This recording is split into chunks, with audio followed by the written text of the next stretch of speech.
Dizer a Ele o quanto Ele é bom, o quanto Ele tem sido bom na sua vida. Aleluia. Pai, nós te damos graças, louvamos o Teu nome, por esse tempo que estamos aqui, Pai. Tem sido um tempo onde o Seu Espírito tem falado ao nosso coração e nós estamos com o coração aberto para ouvir a Sua voz. Estamos com prontidão no coração para obedecermos às Suas direções. Nós louvamos o Teu nome porque amamos a Sua palavra, Pai. Nós reconhecemos que a Sua palavra jamais volta vazia, antes ela prospera exatamente naquilo que ela é designada, e nós já Te louvamos por Sua palavra prosperando na nossa vida. Em nome de Jesus. Amém. Você pode dar um sorriso de crente para a pessoa que está do seu lado, sorriso de gente feliz, pode se assentar. Obrigado, pessoal da música. Glória a Deus, aleluia. Você está feliz? Você está empolgado com a palavra? Diga assim, eu amo a palavra. Amém, que isso seja verdade mesmo. Eu sei que é porque você está aqui, senão você não estaria aqui. Amém. Eu tenho uma direção no meu coração de compartilhar com você e falar sobre um assunto que a gente já tratou aqui algumas vezes e vamos continuar falando sobre ele todas as vezes que houver direção do Espírito Santo. E é segurança para nós falarmos as mesmas coisas. Amém. Amém. Glória a Deus. Então, a gente tem falado sobre muito, na verdade temos ouvido e temos falado muito sobre os últimos dias. Nós estamos vivendo tempos onde são chamados de últimos dias. Jesus já falou sobre os últimos dias, a palavra fala sobre os últimos dias, e muitas coisas têm acontecido que foram profetizadas e que diz respeito aos últimos dias. Coisas boas e coisas não tão boas. Amém. Há muitos versículos, muitas passagens que falam sobre os últimos dias. Há uma passagem conhecida em Atos dos Apóstolos, no capítulo 2. A gente sempre fala sobre isso, que diz, no capítulo 2, a partir do versículo 16. Mas o que ocorre é que foi dito por intermédio do profeta Joel, e acontecerá nos últimos dias. Diga, últimos dias. Então, existem acontecimentos para os últimos dias. Aqui, depois do derramamento do Espírito Santo, na festa de Pentecostes, em Atos capítulo 2, depois que todos aqueles 120 que em obediência a Jesus estavam reunidos no templo em oração, depois que foram cheios do Espírito Santo, Pedro se levanta cheio do Espírito Santo e ele começa a traduzir o que estava acontecendo, à luz da profecia do profeta Joel.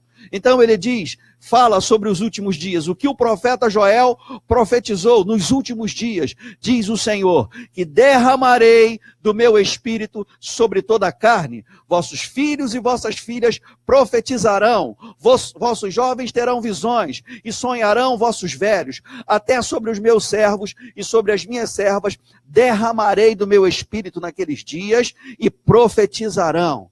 Então ele começa a falar mais uma série de acontecimentos para os últimos dias, e desde aquele dia, o dia de Pentecostes, o Espírito Santo já foi derramado. Amém. Agora nós recebemos o Espírito Santo pela fé. Nós cremos no que a palavra diz, recebemos o Espírito Santo pela fé, porque ele já foi derramado, ele não será mais derramado. Mas desde aquele tempo, nós já estamos vivendo os últimos dias. E essa foi uma coisa muito boa, uma profecia muito boa sobre os últimos dias. Que nos últimos dias nós viveríamos no sobrenatural. Porque vivemos um tempo onde somos guiados pelo Espírito Santo e há muitas maneiras do Espírito Santo nos guiar. Ele nos guia por dentro, pelo testemunho interior, ele nos guia falando no nosso coração, e nós nos últimos dias, porque foi derramado o Espírito Santo, temos sonhos, temos as manifestações do Espírito Santo, somos guiados pelo Espírito Santo. E isso é segurança para nós. Porque Jesus disse, o Espírito da verdade vos guiará a toda a verdade e vos anunciará as coisas que haverão de vir. Jesus falando isso sobre o derramamento do Espírito Santo, sobre a nova dispensação, quando Jesus estaria assentado no trono e o Espírito Santo estaria no nosso coração. Então somos guiados a toda a verdade pelo Espírito da verdade, que é um outro nome para o Espírito Santo. Quantos sabem que o Espírito Santo não é uma pomba? O Espírito Santo não é fogo? O Espírito Santo não é água? O Espírito Santo não é uma influência, o Espírito Santo não é um vento, o Espírito Santo não é um som como de um vento impetuoso, o Espírito Santo não é uma chama de fogo sobre a nossa cabeça, o Espírito Santo é uma pessoa, o Espírito Santo é Deus, amém, e habita em nós. Então, nos últimos dias, esses últimos dias que estamos vivendo, são dias onde nós somos governados, guiados pelo Espírito Santo. Amém. E como isso é bom, gente, eu tenho falado que muitas pessoas, quando conversamos sobre alguns textos bíblicos, pessoas que estão procurando receber, tentando receber um milagre ou uma cura, ou querem uma intervenção divina em alguma área da vida, elas sempre dizem, algumas delas, seria bom que eu vivesse nos dias de Jesus, ou nos tempos em que Jesus estava aqui na terra. Porque se Jesus estivesse perto de mim, eu poderia tocar nele, ele poderia me tocar. Sabe, isso é no mínimo, falta de conhecimento, porque nós estamos vivendo a melhor dispensação de toda a história da humanidade. Porque nos dias em que Jesus esteve aqui na terra, você teria que concorrer com uma multidão, dar a sorte dele estar passando perto da sua casa, para você poder tentar tocar em Jesus. Mas hoje, na nova dispensação, na nova aliança, nós temos o Espírito Santo habitando em nós. Deus Pai, Jesus Cristo habitam em nós através do Espírito Santo. Então eu não preciso concorrer com uma multidão para tocar em Jesus. Todos nós ao mesmo tempo somos tocados por Ele, porque Ele habita em nós. Então nós não vamos procurar no meio de uma multidão tentar tocar em Jesus para ser curado. Nós já temos disponível a cura. Amém. A Bíblia diz que Deus Pai, Ele faz por nós infinitamente mais, além de tudo aquilo que a gente pede ou pensa. Segundo o poder dele, que nos dias de Jesus você teria que ser tocado por Jesus. Você teria que dar a sorte dele estar passando na sua cidade e conseguir passar pelo meio da multidão. Você teria que concorrer com uma multidão para ouvir Jesus. Teria que ir para o deserto, ficar um bom tempo junto com uma grande multidão, sem saber se vai ter pão ou água, para receber uma palavra. Mas agora a Bíblia diz que Deus faz infinitamente mais, além de tudo aquilo que a gente pede ou pensa, segundo o poder dele, que opera em nós. O poder de Deus hoje não está distante, está em nós. E nós recebemos esse poder pela fé. Esses são os últimos dias. É muito bom saber que nesses últimos dias podemos viver no sobrenatural. Nesses últimos dias podemos viver supridos, alcançando aquilo que precisamos pela fé, e já está tudo disponível e não está longe, está dentro de nós. Jesus disse: o reino de Deus está em vós. Amém. Então nós não estamos mais orando para que o reino venha, nós estamos vivendo no reino. E o reino é manifestado através de nós. Então essas são algumas características dos últimos dias, mas existem muitos textos falando sobre os últimos dias. Há um outro texto que fala sobre os últimos dias, está em 2 Timóteo, segunda carta de Paulo a Timóteo, no capítulo 3. Abra lá a sua Bíblia, por favor, 2 Timóteo, capítulo 3. Aleluia. Você está comigo? Aleluia. Quem achou, diga: minhas contas estão pagas. Quem não achou, pode dizer também. A fé chama à existência as coisas que não são como se já fossem. Nós cantamos aqui: a nossa língua é como a pena de um habilidoso escritor. Amém. Vida e morte estão no poder da língua. Glória a Deus. Então, 2 Timóteo, no capítulo 3, a partir do versículo 1, diz assim: sabe, porém, isto, nos últimos dias, diga últimos dias, nos últimos dias sobrevirão tempos difíceis. Por isso a importância de, nos últimos dias, nós vivermos uma vida no Espírito. Por isso a importância da descida do Espírito Santo. Por isso a importância de sermos o templo do Espírito Santo. Paulo disse à igreja de Corinto, inspirado pelo Espírito Santo, que o propósito do Espírito Santo habitar em nós é para que conheçamos o que por Deus nos foi dado gratuitamente. Amém. Então, nos últimos dias também, esse é um lado não muito bom, mas graças a Deus temos o Espírito Santo, o Parácletos, o nosso ajudador, aquele que pega junto conosco, que está ao nosso lado. Nunca estamos só, mas nos últimos dias sobrevirão tempos difíceis. Há uma versão que fala tempos trabalhosos. E eu sei que quando a gente fala sobre tempos difíceis, nós somos logo remetidos a todas essas tragédias, toda essa desordem na natureza, terremotos, furacões, maremotos e até mesmo violência. Mas olha que coisa interessante, ele não está falando exatamente sobre isso. Existem textos que falam sobre isso. Neste texto não está falando exatamente sobre isso. Diz: Por que os tempos serão difíceis? Porque o versículo 2, pois os homens serão egoístas. Aqui é uns adjetivos e umas qualidades de algumas pessoas que não se manifestam na nossa vida. Amém. Diga amém, pelo amor de Deus. Pois os homens serão egoístas, avarentos, jactanciosos, arrogantes. Algumas pessoas não sabem o que é jactancioso. É uma linguagem mais rebuscada, mais sofisticada. Jactancioso é ostentador. Sabe o crente ostentação? Alguns, não são todos, alguns homens, é sinal dos tempos. Nos últimos dias os homens serão jactanciosos, arrogantes, blasfemadores, desobedientes aos pais. Não acho bonito seu filho ser desobediente a você. Não acho engraçadinho isso. Olha, ele é tão independente, tem personalidade, o temperamento dele é muito forte. Não, ele está errando. E se você não tratar disso enquanto ele é criança, você vai ter problema quando ele crescer. Isso é um sinal do tempo. Por causa de desobediência aos pais também, os últimos dias serão tempos trabalhosos, tempos difíceis. Tem muito filho desobediente ao pai, tem muito pai que é dominado pelo filho.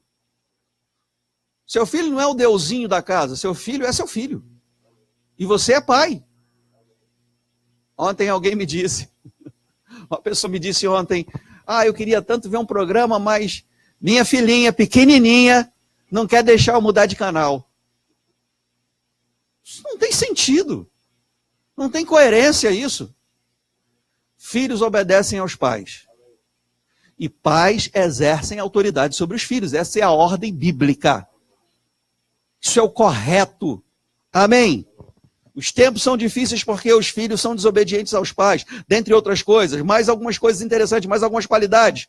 Ingratos, os homens serão ingratos, irreverentes, desafeiçoados, implacáveis, caluniadores, sem domínio de si, cruéis, inimigos do bem, traidores, atrevidos, enfatuados, mais amigos dos prazeres do que amigos de Deus.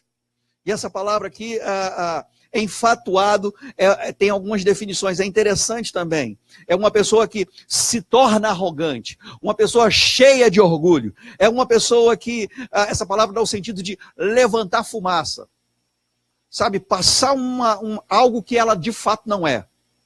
Tentar manter uma aparência, fazer uma propaganda enganosa, fazer um marketing pessoal, mas que não é real. Isso é um sinal dos últimos tempos. Você conhece alguém assim? Graças a Deus que você não conhece ninguém assim na igreja. Mas fora da igreja tem.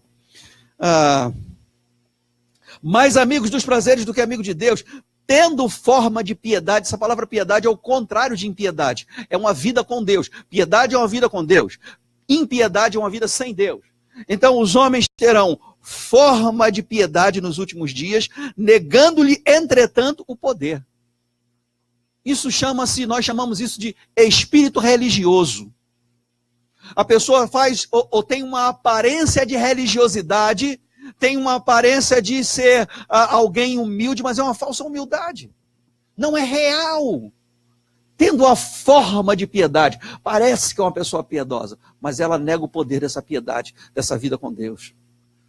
Amém. Aleluia. São tempos realmente trabalhosos, tempos difíceis. Agora, olha o conselho que é dado pelo Espírito Santo nesse texto.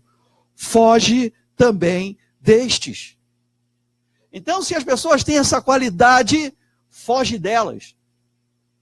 Isso é a Bíblia que está dizendo, ok? Está escrito na sua Bíblia. Está diferente na sua Bíblia?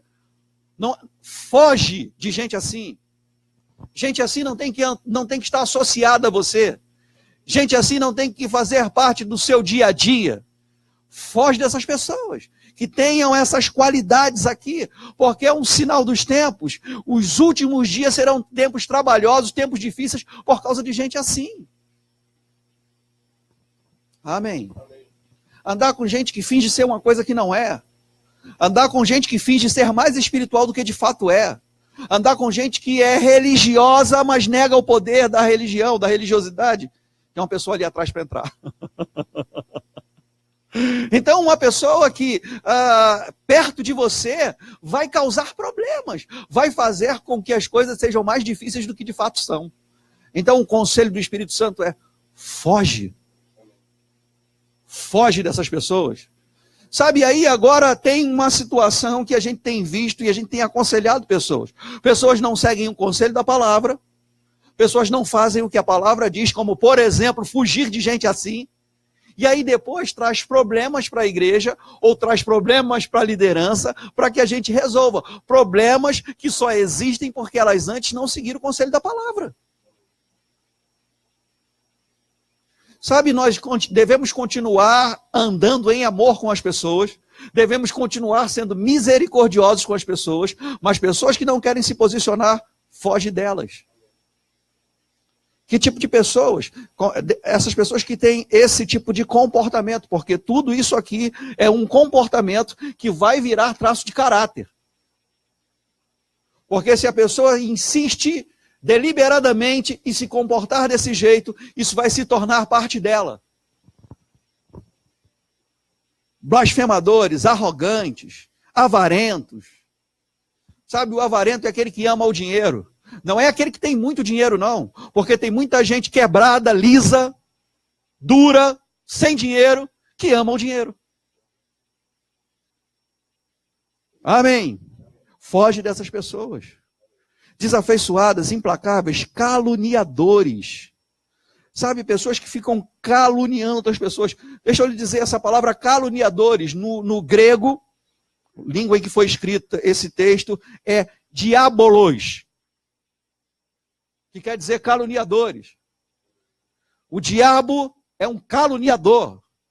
E todo crente ou toda pessoa que calunia pessoas está fazendo exatamente a obra daquele que veio para roubar, matar e destruir. A obra do diabo. Diabolos, dado a calúnia, difamador, que acusa com falsidade, que faz comentários maliciosos. Sabe, eu tenho aprendido algo do Espírito Santo. Sempre que alguém te comunicar alguma coisa sobre outra pessoa, procure entender qual o propósito daquilo que está sendo falado. Qual a razão? Por que está dizendo isso? Não importa o que estão falando com você. Qual a razão? O que está motivando? O que está por trás daquilo que está sendo dito? Pode ser que você esteja dando ouvido a diabolos.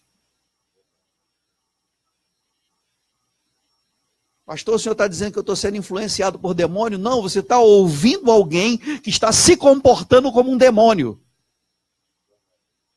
Aleluia, glória a Deus. Eu vou dar um aleluia para você para ficar tudo certo. Então essa palavra, caluniadores, diabolos, dado a calúnia, difamador, que acusa com falsidade, caluniador, que faz falsas acusações, que faz comentários maliciosos. Pessoas assim, o conselho é, foge delas. Agora, por que eu estou lendo esse texto? Porque nós estamos...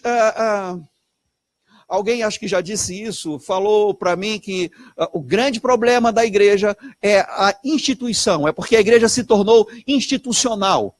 Porque a igreja agora tem um nome, tem uma placa, tem uma estrutura de ordem, tem uma estrutura hierárquica, tem liderança, e a vontade de Deus não era que isso existisse na igreja, isso traz problemas. Então as pessoas desenvolvem essa filosofia, esse conceito, e saem da igreja institucional e decidem congregar na sua própria casa. É o fenômeno dos desigrejados. E eu tenho alguns amigos, alguns pastores, alguns líderes que tomaram essa decisão. E alguns deles, porque tem dois tipos de pessoas que fazem isso. E aquele que realmente descobre qual é a raiz do problema, e tem aquele que mente sobre o problema. Porque ele sai da instituição da igreja por causa de uma estrutura hierárquica e ele diz, não dá para eu ficar congregando mais nessa estrutura de igreja, porque essa estrutura de igreja provoca ou promove competição, ciúme, inveja. Quantos sabem que não é a estrutura da igreja que provoca essas coisas? O texto diz que os homens serão assim nos últimos dias. E que eu devo fugir de pessoas assim. Eu não devo fugir da instituição. Mas na igreja do Senhor, na igreja local, seja o nome que tiver na placa, nós temos um grupo de pessoas e a igreja são pessoas. E cada pessoa está numa fase de maturidade espiritual, numa fase do seu processo de aperfeiçoamento. Mas todos nós estamos no processo. Amém. E eu lembro que pelo menos a um deles, dessas pessoas que tomaram essa decisão, nós agora não temos mais nome, não temos mais pastor, nós nos reunimos em casa e eu perguntei para ele, mas acabou a competição? Acabou o ciúme? Acabou a disputa? Acabou a inveja? Ele disse, não, ainda tem alguns problemas que a gente tem que enfrentar. Eu disse, exatamente, o problema não é a placa, o problema são pessoas. É por isso que elas estão na igreja, porque a igreja é um lugar de gente problemática. Porque a única solução para uma pessoa que tem problema é a palavra. Amém? Então, pessoas não são mandadas para uma outra religião porque elas têm problemas. Não tem sentido. Eu não estou dizendo o nome da religião porque está gravando. Mas você não pode mandar a pessoa sair.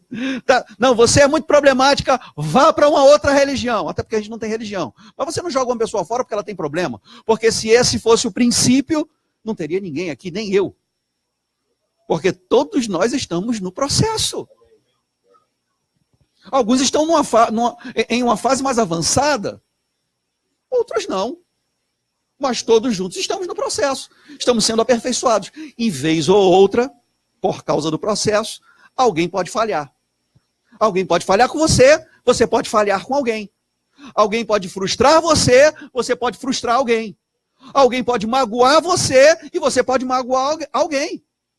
Mas isso faz parte do processo. Amém. Eu não sei se você já leu os 4 evangelhos. Jesus, ele separa, passa um tempo em oração e guiado pelo Espírito, ele escolhe 12 discípulos completamente diferentes, 12 discípulos que não estavam prontos para o ministério, que tiveram 3 anos e meio de treinamento aos pés de Jesus e ainda assim não estavam prontos para o ministério. Pessoas diferentes, com personalidade diferente, com temperamento diferente. Jesus não jogou ninguém fora. Judas Iscariote se jogou fora. Jesus já sabia que ele o iria trair, ou tinha traído, mas ele serviu a ceia para ele. E Jesus disse para Judas, o que você fez, meu amigo? Jesus não deixou de ser amigo dele porque ele errou. Jesus não disse agora vai e se enforque. Jesus não disse isso para Judas. Porque Jesus disse, eu vim para que vocês tenham vida e a tenham com abundância. O ladrão foi que veio para roubar, matar e destruir. Quem inspirou Judas para se enforcar foi Satanás, porque a Bíblia diz que o coração dele estava tomado por Satanás. Amém? Aleluia. Glória a Deus. Então, porque nos últimos dias serão, ou virão, sobrevirão tempos difíceis. Essa palavra sobrevirão é interessante também. Não é algo que acontece dentro de um planejamento. Você não calcula, olha, está chegando, estamos no mês de setembro, no mês de outubro vai ser o mês difícil. Nós vamos ter problemas de fofoca na igreja, nós vamos ter problemas com alguns caluniadores, diabolos. Nós vamos ter, você não planeja, sobrevém. Pode acontecer a qualquer momento. Você não está preparado para isso. Há um livro que diz preparados ou não, aí vem um problema. Você não está preparado para o problema simplesmente vai. O que você considera são as palavras de Jesus. No mundo vocês vão passar por aflições. Ele não disse que a gente vai viver nas aflições. Ele não disse que a gente vai ficar ancorado, estacionado. Ele disse que a gente vai passar. Mas ele disse, enquanto vocês estiverem passando pelas aflições, tenham bom ânimo, se automotivem. Ele disse, eu venci o mundo. Aí alguém me disse certa vez, está vendo, Jesus venceu o mundo por você. Não, Jesus não venceu o mundo por mim. ele estava dizendo, eu vivi pela fé. Porque a Bíblia diz, e João, que andou com Jesus, disse isso. A fé é a vitória que vence o mundo. Então, quando eu vivo pela fé, e é essa vida que eu devo viver, eu venço o mundo. Amém? É dessa forma que vencemos o mundo. E por isso, nós nos automotivamos. Porque problemas vêm e vão. Problemas são leves e momentâneas tribulações. Amém? Não é tão pesado como a gente pensa, não vai demorar tanto tempo como a gente imagina. É uma leve e momentânea tribulação. E é assim que a gente tem que olhar o problema, como Paulo olhava. É leve e momentânea. Pode ser o pior dos problemas que a gente já viveu em toda a nossa vida. Ainda é leve e momentânea. Vai passar. Enquanto estamos passando por ele, nós temos bom ânimo, devemos ter bom ânimo. Como nós nos automotivamos enquanto estamos passando pelo problema? Se enchendo da palavra. Porque a fé é a vitória que vence o mundo. E a fé vem pelo ouvir, e o ouvir da palavra de Deus. Então andamos na palavra enquanto estamos passando pelo problema. Amém. Agora, uma dica, fica a dica, né? Que a gente acabou de ler. Enquanto você está no mundo, e você sabe que problema é uma questão geográfica. A gente só tem problema porque a gente está no mundo. Porque se já estivéssemos no céu, a gente não teria problema. Mas ainda temos muita coisa para fazer aqui. Ou alguém quer que a gente ore para você ir para o céu logo hoje? Ninguém quer ir para o céu logo. A gente tem um passaporte para o céu. Mas nós não vamos para o céu agora. E porque estamos aqui, nós enfrentamos problemas. Mas nós enfrentamos qualquer que seja o problema com a nota de vitória. Porque já somos vencedores e mais do que vencedores. E a fé é a vitória que vence o mundo. E já que temos a medida da fé no nosso coração, a gente pode ter bom ânimo. Amém? Agora, se enquanto eu estou no mundo, eu me associo a pessoas que têm essas qualidades que nós lemos aqui agora, eu vou trazer mais dificuldade para a minha vida. Amém? Então é por isso que o texto diz, os últimos dias, ou nos últimos dias, sobrevirão tempos trabalhosos, tempos difíceis. Eu gosto dessa versão, tempos trabalhosos, porque são situações que você vai ter que lidar com elas. Porque de repente, alguém pode te trair. Porque de repente, alguém pode te machucar. Porque de repente, alguém pode te humilhar. De repente, sobrevirão, pode acontecer com qualquer um. Porque você sabe, Atos 10, 34 diz que Deus não faz acepção de pessoas. Mas problema também não faz. Problema não faz acepção de pessoas. O diabo não faz acepção de pessoas. O diabo é um problema para todo mundo, até para o satanista. Por causa da natureza dele. Amém? Não é isso que Jesus ensinou. Jesus disse assim, Deus é bom para todos. Faz o sol nascer sobre todos. O diabo é mau para todos. O diabo não é bonzinho para o satanista. O cantor de rock arranca a cabeça do morcego, bebe sangue de morcego. Um que fez isso quase morreu.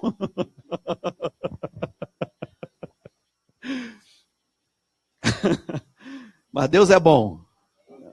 Amém. Então, porque os dias e os tempos são trabalhosos, Deus criou uma estrutura para nós não desanimarmos. E é isso que eu quero que você entenda. Nós nos enchemos da palavra para vivermos pela fé. Porque sem fé é impossível agradar a Deus.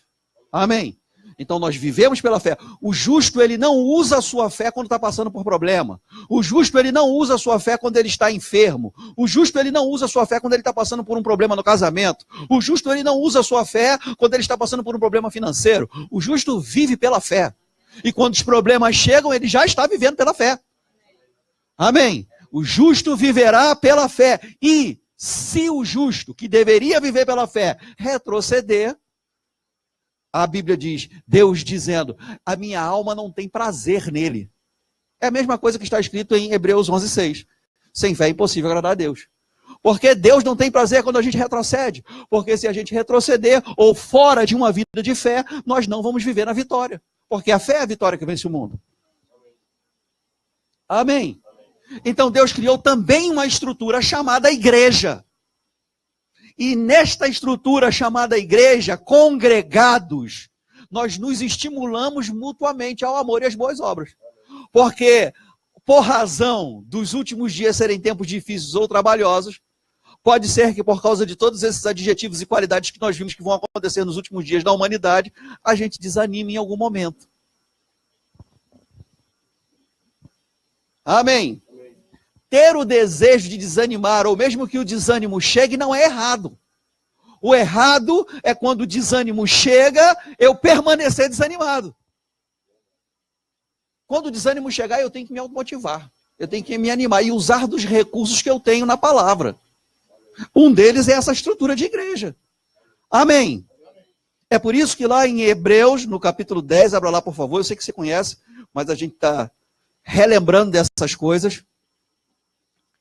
É segurança para nós falarmos as mesmas coisas.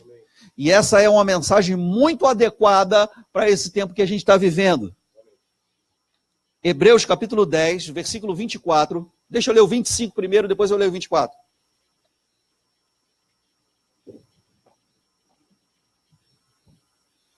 O 25 diz, Hebreus 10, 25. Não deixemos, ele não está dizendo não deixe, mas ele está dizendo não deixemos. Não deixemos de nos congregar ou de congregar-nos, como é costume de alguns. Então nós, todos nós, daqui para aí, daí para cá, nós não devemos deixar de nos congregar, como alguns já acostumaram a fazer. Deixar de se congregar costuma. A pessoa se habitua a não congregar. Ela já não sente mais aquela falta de estar congregada, porque ela já está acostumada. Então, o autor de Hebreus, inspirado pelo Espírito Santo, ele está dizendo, não se acostume com isso. Não deixe de se congregar, como alguns já acostumaram a fazer. Antes, ao invés de se acostumar a ficar em casa, ao invés de se acostumar a não congregar, antes façamos admoestações, e tanto mais quando vedes que o dia, está com D maiúsculo na sua Bíblia, está falando dos últimos dias, está falando da volta de Jesus, quanto vedes que o dia se aproxima, Jesus está voltando, amém? Quanto mais temos essa percepção, quanto mais os sinais dos tempos se cumprem, mais nós devemos pregar e anunciar e dizer às pessoas, não deixe de se congregar. Amém. Temos que falar da importância do congregar. Admoestar, essa palavra admoestar quer dizer chamar para o seu lado. Convocar. Admoestar não é chamar, não é dar bronca. Como alguns dizem, dar cajadada. Não. Admoestar é trazer para... Cara, vamos congregar. Não é opcional. Você precisa congregar. Você tem que estar ali naquela estrutura. Agora, por que eu tenho que congregar? Porque eu tenho que bater cartão na igreja? Não é porque eu tenho que bater cartão na igreja. Eu gostei muito, eu peguei essa palavra do pastor Ricardo Garré, missões secretas do coração. Eu não posso faltar à igreja porque eu quero ser pastor. Não é esse o propósito. Não é esse o propósito. É claro que são missões secretas, a pessoa não diz isso. Não é bater cartão. Há uma importância de se congregar, porque nós estamos vivendo tempos difíceis, tempos trabalhosos, e Deus criou essa estrutura onde nós damos suporte uns aos outros. Amém. Estar congregado é estar em um lugar de segurança. Amém. Estar congregado é estar em um lugar onde nós nunca estaremos sozinhos.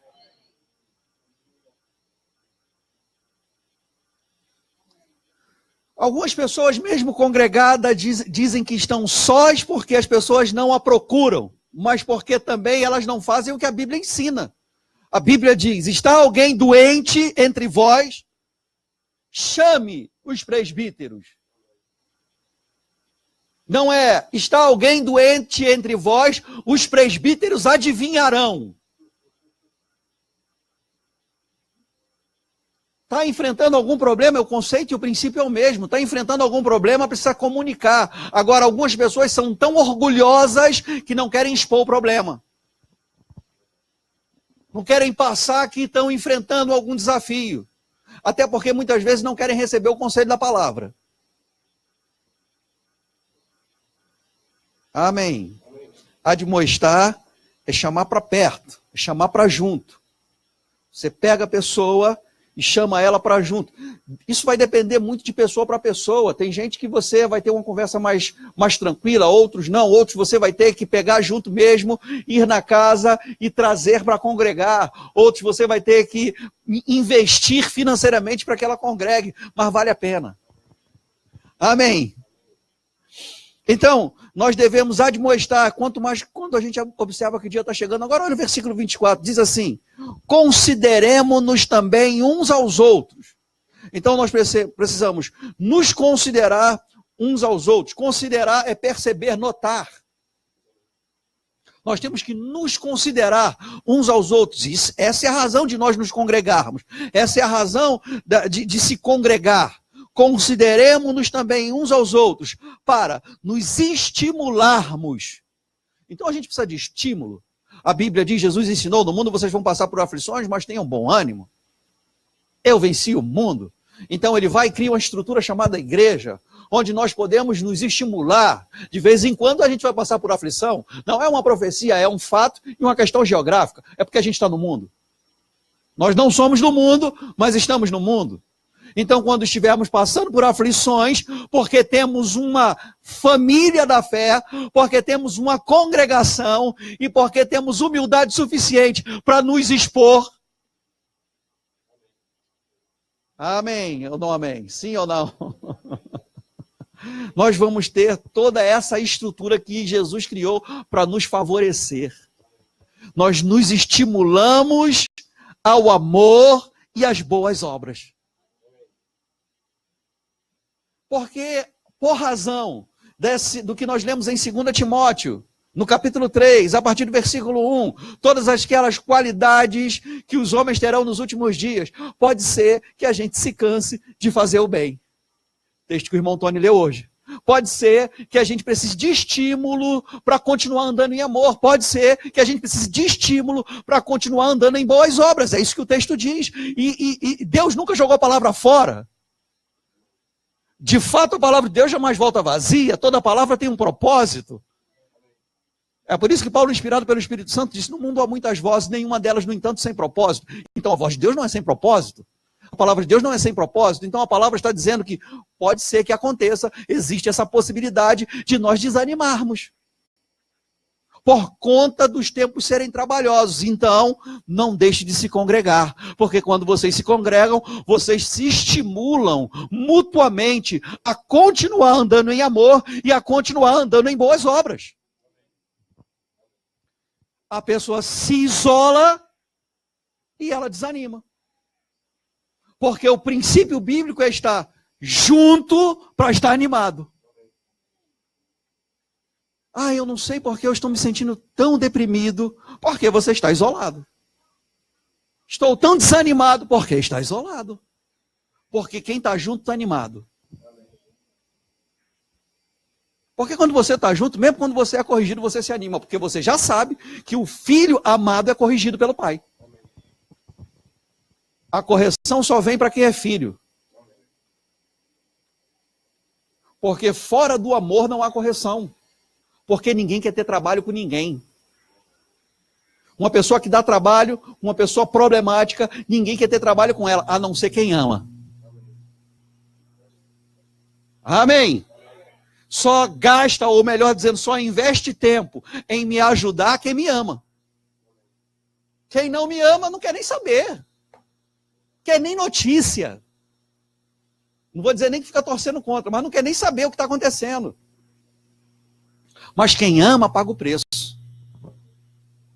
Agora, se eu escondo os problemas que eu estou enfrentando, porque, não, eu não quero que a pessoa saiba que eu tenho essa fraqueza. Eu não quero que a pessoa saiba que eu estou passando por uma dificuldade. Eu não quero que a pessoa me veja desse jeito.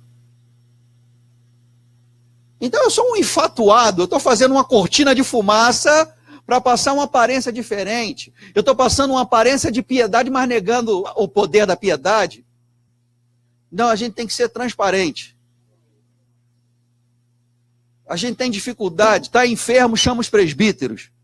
Comunica, está com problema, comunica o problema para ser ajudado. Se Deus quiser me ajudar, Ele vai falar com alguém. Isso é soberba, porque isso não é palavra, não é Bíblia. Amém? Então, porque estamos vivendo nos últimos dias, aí eu vou pedir para você abrir lá em Gálatas no capítulo 6, o texto que o irmão Tony leu na hora da oferta. Gálatas capítulo 6, a partir do versículo 6. E eu quero ler o versículo 6 não como uma indireta, Mas só para você entender do que está se tratando nesse texto, Gálatas 6,6. Quem achou, diga: eu sou um imã de dinheiro. Amém, aleluia. Favor e graça vindo sobre a sua vida. Mas aquele que está sendo instruído na palavra, não é uma indireta, faça participante de todas as coisas boas, diga coisas boas. Participante de todas as coisas boas, aquele que o instrui. Agora, coisa ruim, você só tem que fazer participante das coisas ruins que você tem ou está enfrentando, algumas delas. Mas coisa boa você tem que compartilhar todas com quem está te instruindo na palavra. Sabe, eu estava dizendo lá no Rema, na escola que eu estou ensinando, lá em Volta Redonda, que muitas vezes, algumas pessoas, quando o telefone toca e o nomezinho dela aparece no telefone, já dá um frio na barriga. Porque nunca liga para falar ou compartilhar coisas boas. Aí você sabe que o telefonema é problema. Dependendo da hora, então, dá até taquicardia. Você já, o coração já dispara, você começa a suar, a tremer. Já tem telefone tremendo, com um copo d'água. Pega a água rápido. Antes de atender, você pede a água.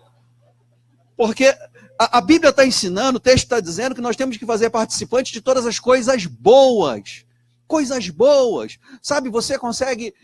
Eu já vi muita história assim. A liderança ou o pastor, ele faz um contato com uma pessoa, está enfrentando um problema financeiro, está desempregado, ele faz um contato com o outro, consegue ali, bota o currículo, dá um jeito e tal. Aí a pessoa comunica a pessoa vai, começa a trabalhar, começa a dar tudo certo, e nenhum telefonema para dizer: pastor, deu certo, comecei segunda-feira.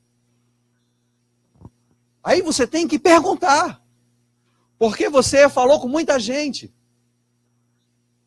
Amém. Mas como nos últimos dias os homens serão ingratos, a gente releva essas coisas.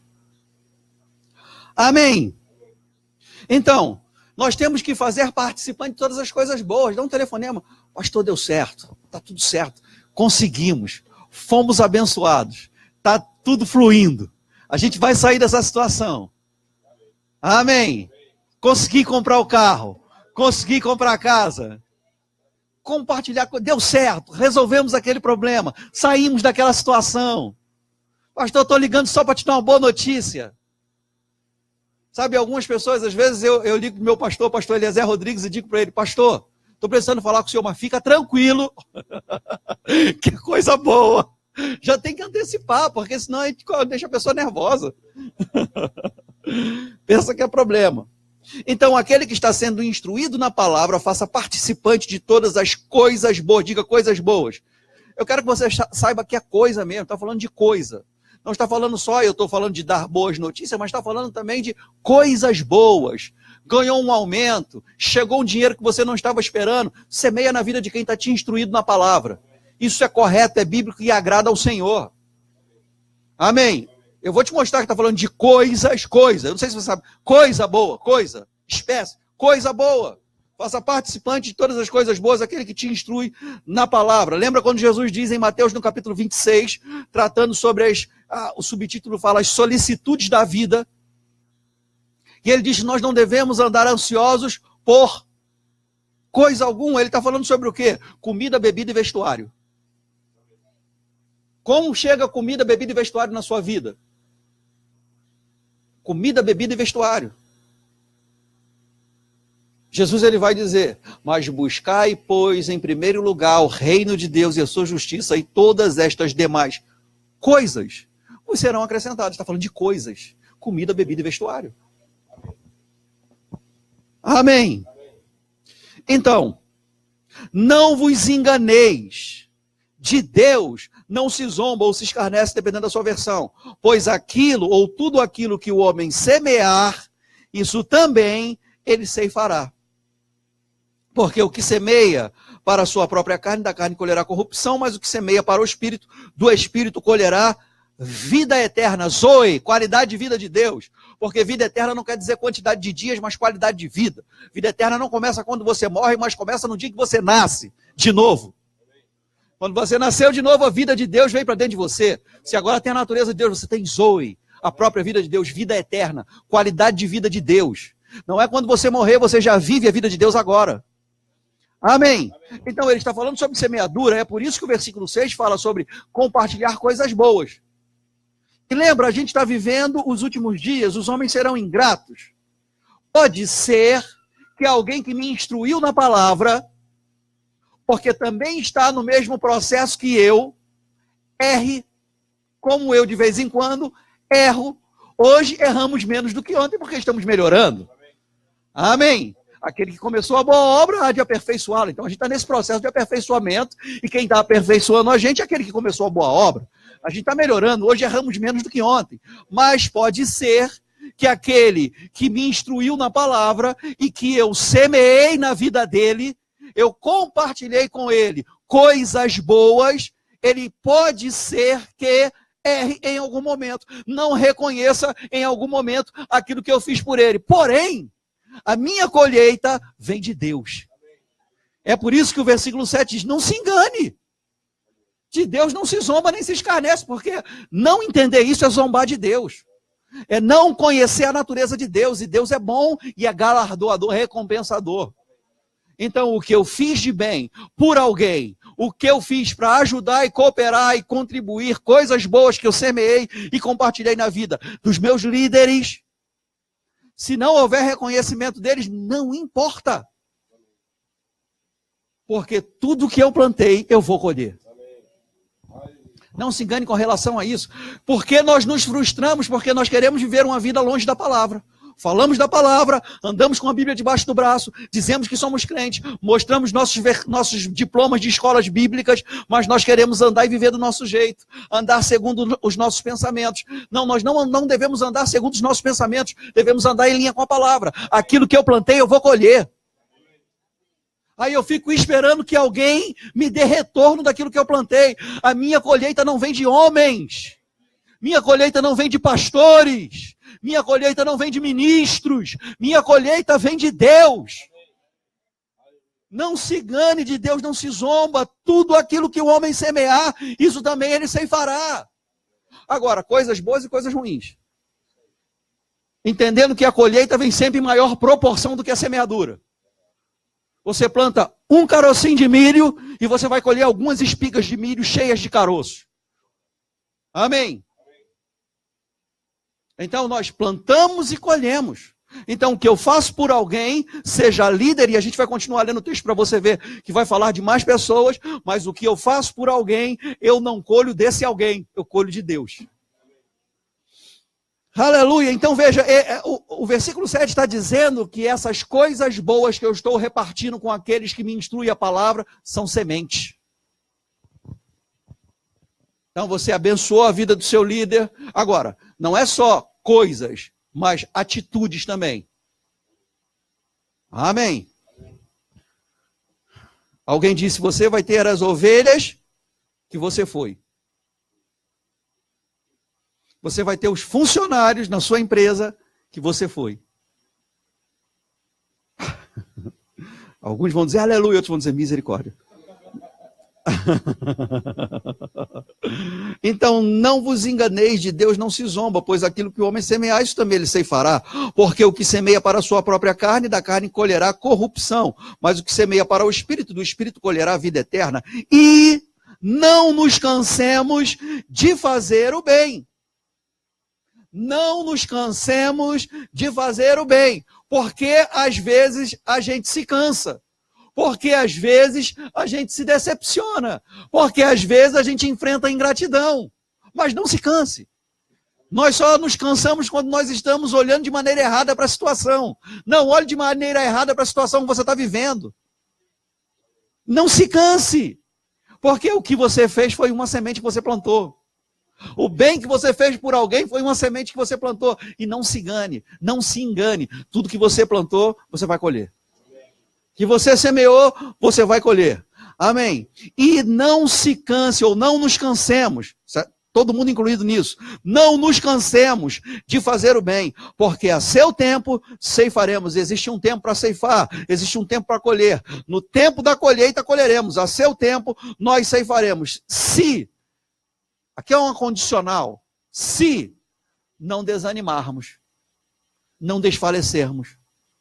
Porque às vezes desanimamos, Porque nós estamos olhando para a pessoa errada. Quando a Bíblia diz, olhando firmemente para Jesus, autor e consumador da nossa fé. Nossa colheita vem de Deus. Você ajudou alguém, aquela pessoa foi ingrata com você, não esquenta a cabeça, sua colheita vem de Deus. Jesus cura 10 leprosos, somente um volta para agradecer. Jesus não toma a cura dos outros 9 que foram embora. Jesus não desiste do ministério dele, porque apenas um foi grato. Porque a gratidão foi em menor proporção do que a ingratidão. Lidar com pessoas ingratas não é desculpa para desanimar. Amém. Porque não importa a atitude da pessoa. A atitude da pessoa vai fazer bem ou mal para ela. Mas o que eu fiz de bem gerou uma colheita para mim. Já está acreditado na minha conta. Amém. Ou você acha que Jesus escolheu só pelo um leproso que foi curado e voltou para agradecer? A colheita de Jesus foi pelos 10. A atitude dos 10 gerou consequência para eles. Mas não afetou o ministério de Jesus. Então, enquanto nós estamos fazendo o bem, nós não devemos nos cansar. Pode ser que o cansaço bata a porta, por causa das ingratidões, por causa dessas coisas todas que a gente vê por aí. Mas como a gente considera a palavra e a gente sabe que a colheita vem de Deus, a gente não vai parar. Então a gente precisa olhar da seguinte forma para as oportunidades que nós temos de ajudar pessoas, de semear em vida de pessoas, de honrar aqueles que nos instruem na palavra, do jeito que a Bíblia ensina. E não nos cansemos de fazer o bem, porque a seu tempo ceifaremos se não desfalecermos. Por isso, porque nós vamos colher se nós não desfalecermos. Por isso, enquanto tivermos oportunidade, que coisa tremenda. Enquanto tivermos oportunidade, aqui está falando sobre diversificação de investimento. Você começa a semear em todas as oportunidades que você tem. Todas as oportunidades que você tem de ajudar, você ajuda, porque você está diversificando o seu investimento. Você está semeando em várias áreas. Sabe, quando o tempo da colheita chegar, vai vir colheita de tudo quanto é lado. Oh, aleluia! Por isso, enquanto tivermos oportunidades, façamos o bem a todos, mas principalmente aos da família da fé. Amém. Antes de você ajudar aquela ONG que liga para sua casa para descontar na sua conta de telefone uma ajuda para uma instituição que você nem sabe onde é, você nunca visitou, nem sabe se é verdade, você ajuda aqueles que congregam com você. Você pode ajudar aquela ONG que liga lá para você, seja ela qual for. Ah, nós estamos precisando, uma vez ligaram para mim, estamos precisando de não sei quantas latas de leite que custa um valor muito alto cada lata de leite. Eu falei, me dá o nome da lata de leite, o endereço da instituição que eu vou comprar, vou mobilizar a igreja, a gente vai levar um monte de lata de leite para lá. Ah, Senhor, não é assim. Eu falei, então é como? Então não é necessidade. Se eu não posso ver a lata de leite que eu vou comprar e eu não posso levar até a instituição que vai receber, eu já fico com dúvida. Agora, você pode fazer isso. Só que você não pode negligenciar a prioridade, que são os domésticos da fé.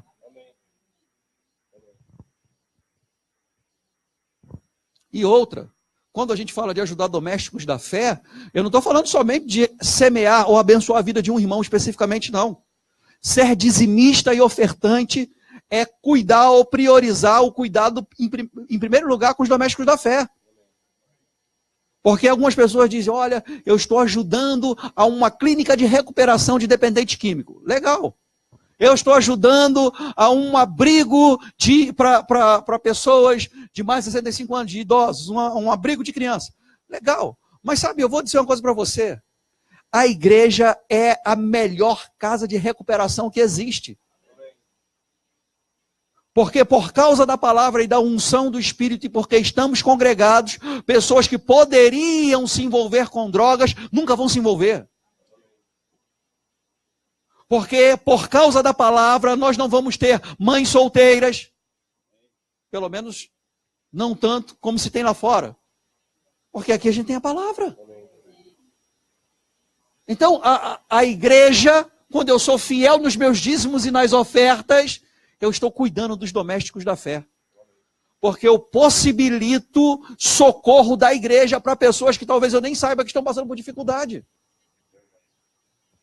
Quando você traz a sua comunhão de bens, os seus alimentos para honrar esse projeto da igreja no primeiro domingo do mês, você está suprindo necessidades. Está semeando, ajudando os domésticos da fé.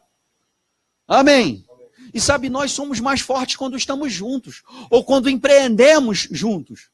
Porque nós começamos talvez eu não tenha num determinado momento, é lógico que isso é só para a gente entender, mas talvez em algum momento eu não tenha como montar uma cesta básica completa e socorrer um irmão que está passando por uma dificuldade. Mas nós juntos podemos fazer várias cestas básicas.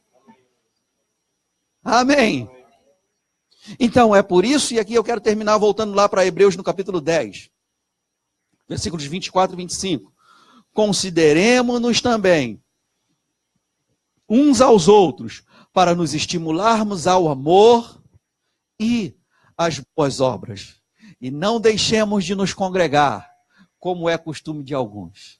Alguns estão deixando o amor e as boas obras porque não estão congregando.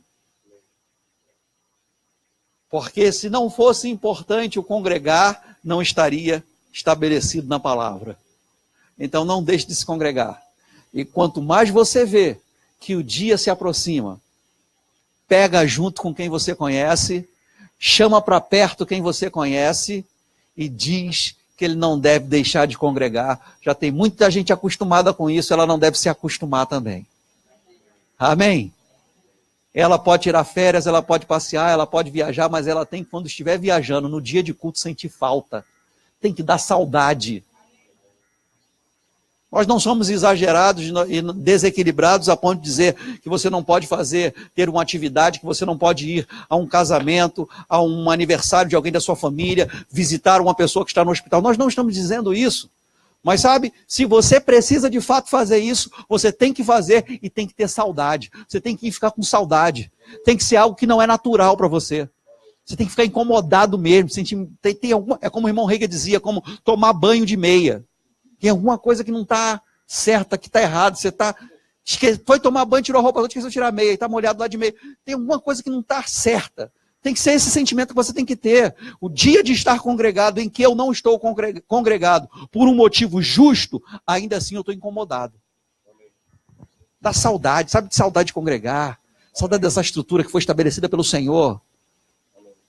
Amém. Amém. Esse sentimento que a gente deve ter. Amém. Glória a Deus. Eu quero orar com você. Eu vou pedir para você ficar em pé, para a gente orar. Aleluia. Essa mensagem tem uma segunda parte, a gente vai falar sobre ela numa outra oportunidade, mas o que eu quero que você considere é exatamente isso. Esse é um tempo onde nós não podemos deixar de nos congregar. Amém. São tempos trabalhosos, tempos difíceis, mas Deus criou uma estrutura para passarmos por esses tempos difíceis animados, amém, motivados. Amém? Amém. Com alegria. E alegria é fruto do Espírito. Então a pessoa foi ingrata com você, você ajudou, estendeu a mão. Alguém me disse certa vez, na verdade, quem me disse isso foi o pastor Marcos Honório. Eu estava numa situação onde eu precisava de um conselho dele para ajudar uma pessoa, já tem muitos anos isso.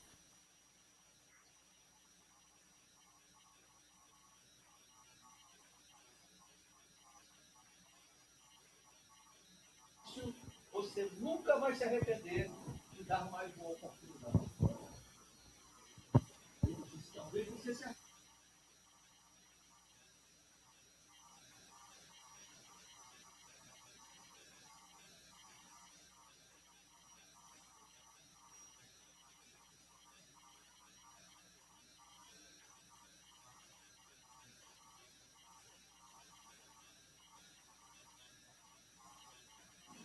Amém. Amém. Okay. Vou dizer de novo. Pastor Marcos Honório me disse isso. Eu estava aconselhando uma pessoa e eu precisava tratar com uma pessoa e eu pedi conselho dele. E ele me disse: Márcio, você nunca vai se arrepender de dar mais uma oportunidade. Talvez você se arrependa de não dar oportunidade. Mas de dar a oportunidade você nunca vai se arrepender. Agora, se a pessoa não aproveitar a oportunidade que você deu, isso é com ela. Mas você nunca vai se arrepender. Nunca vai ficar aquela dúvida. Se eu tivesse dado oportunidade àquela pessoa. E como eu disse, pastor Marcos Honório tem autoridade para falar sobre isso, porque eu sou um exemplo de alguém que ele mesmo deu muitas oportunidades, e por isso eu estou aqui. Porque alguém me deu mais uma oportunidade. Amém. Aleluia. Tenha bom ânimo. Se automotive, não desanime, não desista. Tudo que você fez gerou uma colheita. Foi creditado na sua conta. Quem você ajudou, quem você estendeu a mão, quem você socorreu financeiramente, quem você semeou, quem você compartilhou coisas boas, quem você investiu o seu tempo. Aquela pessoa precisava de alguém para ouvir, você emprestou o seu tempo a ela. Foi uma semente que você plantou. Semente é tudo aquilo que a gente faz para abençoar outra pessoa. Toda semente gera uma colheita. Não se engane. Tudo que o homem semear, isso também ele ceifará. Amém. Amém. Pai, nós te damos graças, louvamos o teu nome, Pai. Porque o nosso crédito não é esquecido diante do Senhor. E aquilo que semeamos, colheremos. E nós te louvamos por isso, Pai. Nós não desanimamos, nós não somos dos que retrocedem para a perdição. Somos, no entanto, da fé para a salvação. Pai, nós louvamos o teu nome, porque enquanto passamos por uma leve e momentânea tribulação, nós mantemos o bom ânimo, porque nós somos da fé e temos vencido o mundo. Nós louvamos o teu nome, Pai, porque a nossa colheita vem do Senhor. Nesses últimos dias, que são, como diz a sua palavra, tempos difíceis ou tempos trabalhosos, nós mantemos o bom ânimo, Senhor, porque sabemos que ainda que sejam ingratos conosco, a nossa colheita vem do Senhor. Aleluia, nossa colheita não está esquecida, nossa colheita não está perdida, o que plantamos colheremos. Aleluia, aleluia. Todos os líderes, pastores, ministros, que nós compartilhamos coisas boas, gerou uma colheita, foi creditado na nossa conta. A sua palavra diz que o nosso trabalho no Senhor não é vão, não é inútil, que nós não seremos esquecidos, porque o Senhor é justo. Aleluia! Nós te damos graças, Pai, porque nós estamos andando nessa lei espiritual da semeadura e da colheita. Nós semeamos em fé, esperamos em fé e colheremos em fé. Nós te damos graças pelo tempo da colheita, Pai, porque também esse tempo onde nós devemos estar congregados, esses dias chamados de últimos dias, também são tempos de colheita. E nós estamos, Pai, em fé, aguardando com expectativa de que colheitas, porque diversificamos o nosso investimento, semeamos e continuamos semeando em várias áreas, em várias vidas, em vários ministérios, em várias igrejas, e colheitas virão de todos os lados. Oh, aleluia! Aleluia!